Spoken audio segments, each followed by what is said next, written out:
Hello, hello. Welcome back. Welcome back to another episode. Dr. Maisha here. Very excited to be having this conversation because you all know I love, love, love talking about communication. And if you have heard any of my talks, if you've listened to my podcast in the past, if you've listened to any of my lives or follow me on social media, I am always talking about that 7%, right? Words are only 7% of our communication. And I have said time and time again that there's another whole 93% that we're missing when we focus only on the words that someone is speaking. And often I talk about this in the context of listening. And so today I want to dig a little bit deeper into that and talk about the impact. I think what most people don't understand is that there is an impact when we're unaware of what we're communicating with that 93%. And for those of you who may not know, that 93%, it comprises of our facial expressions, of our tone of voice, the velocity, the volume of which we speak, the timbre of our voice. It is comprised of our body language and even some of the micro expressions that our brain can detect, but maybe our conscious eyes don't detect on a regular basis when we're interacting with people. So I think it's important to understand that 93% is just as important, if not more important, than the words that are coming out of our mouth. And I'm going to tell you why in a moment. But what I want to share is that when we're interacting with people, and of course when we're digitally conversing by email, by text, that whole 93% gets lost, which is why sometimes you'll hear me say that text communication is not comprehensive communication, is not total communication, right? And so when we are interacting with people, whether it's on a screen, whether we're talking on the phone, whether we're face to face, the nonverbal cues that we are giving off actually get registered before the verbal cues oftentimes. And in my trainings that I do, and especially in the coach trainings when I'm teaching the nuances of how to listen to and how to communicate nonverbally, we actually do an exercise where there is no talking, but there is communication inside of that talking, and you get to experience in the body what that feels like. So when we are interacting with people, that nonverbal communication, it gets registered way before the words that are coming into our nervous system get processed, get decoded, and get filtered out. It's important to understand that because one of the big things that can happen in communication that can sabotage effective communication is when our nonverbal cues do not match our verbal cues. So, congruence is a thing that, or incongruence in communication is a thing that the brain can detect unconsciously before one can detect it consciously. So I don't know if you've ever been in conversation with someone, been talking with someone, and they might be saying all the right things, but you get this sort of weird, funny feeling inside, and you can't put your finger on it, but that feeling's like, something's off about this communication, or something's off about the way this person is interacting with me. And we might call it an intuition, or we might call it a gut feeling. But what it really is, it's the unconscious mind actually detecting incongruence. And so when you detect incongruence in another person, oftentimes that can set off your internal threat detection alarms. And it can create that discomfort. And then it's hard to fully listen to somebody when your walls are up, when you're armored up. Similarly, you may be putting off incongruent communication as well. So, how then do you project the congruence of your insides and your outsides, if that makes sense? How do you make your body language match the words that you're saying and the intention of what you're trying to communicate? Because sometimes we're unaware that what we're portraying, what we're displaying, may be incongruent with what our intention is or with the words that we're speaking that are coming out of our mouth. And sometimes we are communicating from an incongruent place. So, one of the first ways that you can begin to create congruence in your communication is to make sure that you're communicating from an authentic place, right? Sometimes we say yes when we mean to say no. Sometimes we're biting our tongue and we're holding back. Sometimes we don't even know what we want. We're just communicating based on what we think another wants to hear. And that incongruence can get picked up and detected by another. So I say that the first place to start is understanding what are my values? What is important to me? What do I intend to communicate in this interaction? The second is to be authentic in that. Even if you have to pause, even if you have to take a moment. One of the things that can happen in this society is that we get rushed into communication before we're ready to speak or before we're ready to interact. And one of the skills that can happen when you begin to be grounded and understand how communication, effective communication really works. And when you begin to be confident and understand your own values and what's important to you and listen a different way is to slow yourself down and to to take control of the pace and to drive the pace of the conversation. And so when someone asks you a question, oftentimes in society we're compelled to answer quickly. That's conditioning. If someone asks you a question and you need to think about it, and this especially is the case for my fellow introverts, you can take a moment to say, I'm thinking about it. So you can cultivate an answer that feels congruent with what you're actually feeling rather than trying to muddle your way through it. That makes sense. And so even if you're a person who normally answers quickly or a person who normally says yes, I would recommend practicing a pause, practicing taking a breath. And that allows your nonverbal communication to catch up with what's about to come out of your mouth so that you can communicate more congruently in the space. Okay. So that's the first place that I would start.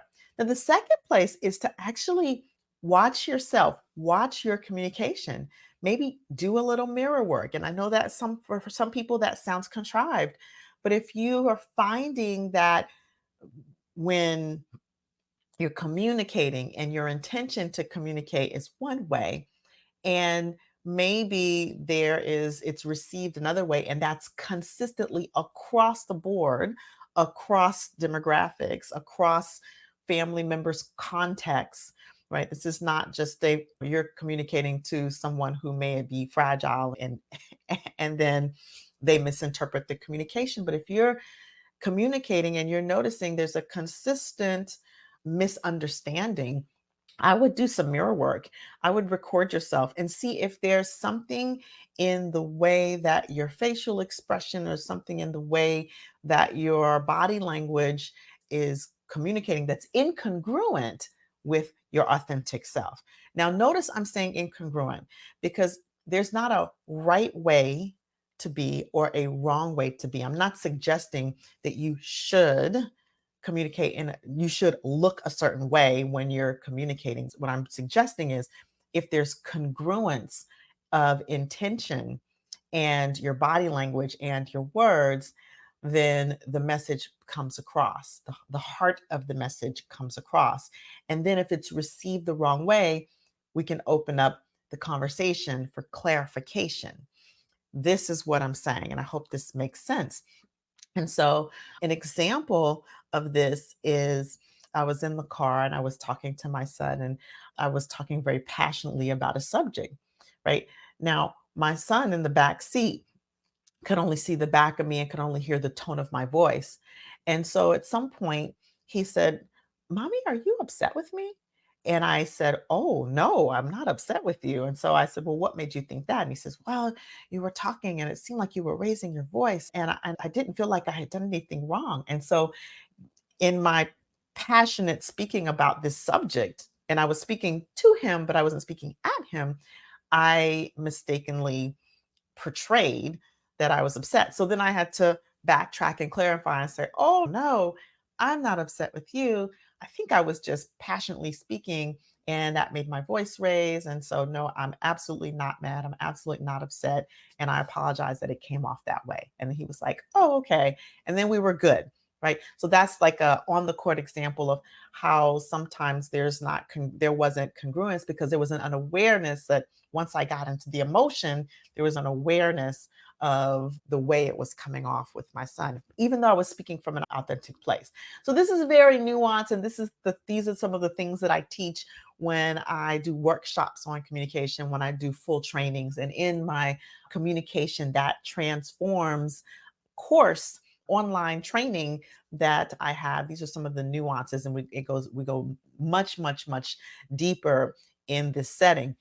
But the thing that I want you to take away is that it's the incongruence, and this is just one of the things, right? This is just one of the impacts that can happen when we're unaware of the 93% that we're communicating.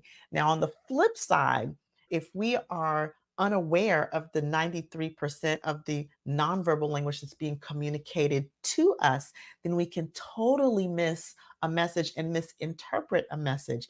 And it's useful if we are bristled or if we receive something a particular way that doesn't land to ask for clarification. This is how that landed. Is that what you intended? And so it's the congruence with which someone speaks. That's one of the things, the congruence with which one speaks that gets picked up by the brain and gives us that spidey sense or that intuitive feel that something is off, or gives us the intuitive click of congruence that has us lean in to communication and has the intention be transmitted, or the energy of the communication be like effectively transmitted to the person who's listening. So what do you do with this? What do you do with this information? You practice. Here's what I want you to do. I want you to go out into your social circles, whether it's your household, into your leadership circles. And I want you to start as you listen to words that are coming out of a person's mouth, also watch their body language, watch their facial expressions, watch and do this consciously, because there may be some people saying, well, I already do this naturally. I already am picking up nonverbal signals. But I want you to be very intentional about doing that. Notice what you can notice about someone's facial expression and the congruence with what's coming out of their mouth. Notice what you can notice about someone's tone of voice and the words that they're speaking. And sometimes the tone of voice and the volume of voice can vary culturally. And that's important to know, because if you're not aware of the variations culturally, then you may misinterpret based on your own filters of what you've been taught is culturally appropriate. So, this is the other thing we must understand. So, when we're listening to someone's tone of voice and their cadence and their body language, you want to also keep in mind that there may be some cultural influence, and we want to honor that cultural influence. And if you misinterpret that 93%, or if you feel some kind of way about that 93%, that feels a little bit, what's the word, incongruent, or maybe that feels different from what you're used to being communicated, then all you need to do is ask for clarification. And if you're the one being asked, you can ask for clarification about the clarification as well. Are you asking because you actually want to know, or are you asking? So these are the ways that you open up communication. And the point here is, if we put some of our inquiries about what we're receiving on loudspeaker and make those clarifications, we can resolve a lot of conflict before it begins. We can resolve so much in communication, in our listening. And that is a lot of what I am committed to do. This is a lot of what I teach. So, that being said, go out and notice body language, but more so than just noticing body language and noticing tone of voice and noticing facial expressions and noticing volume and noticing head movement and eye movement and all of those things, more than just noticing that, notice the congruence with which it happens with the words that a person is speaking. That's the next level of listening. Okay. And of course, I'd love to hear from you, hear what you're discovering, hear what you're noticing. You can message me directly on any of the platforms you may be listening through. You can leave a comment on the podcast when the podcast becomes active. You can leave a comment on the social media platform with which you're listening. And you can always learn more about the work that I'm doing, helping leaders to listen and communicate beyond misunderstandings and to be able to create environments where people feel heard, feel valued, feel respected, feel seen. And I'm available to come and do workshops, to do speaking engagements. So if that is something that you're interested in, you can see here if you're watching the video, there is a website. Please go to that website. If you're listening, it's mindremappingacademy.com. Or you can reach out to me directly through any one of the platforms. Personally, LinkedIn is my favorite, but I'm on most of the platforms. Or you can reach out to me on my email, drmaisha@drmaisha.com. All right. And so go practice. Let me know how it goes. And until I speak to you all again, stay empowered.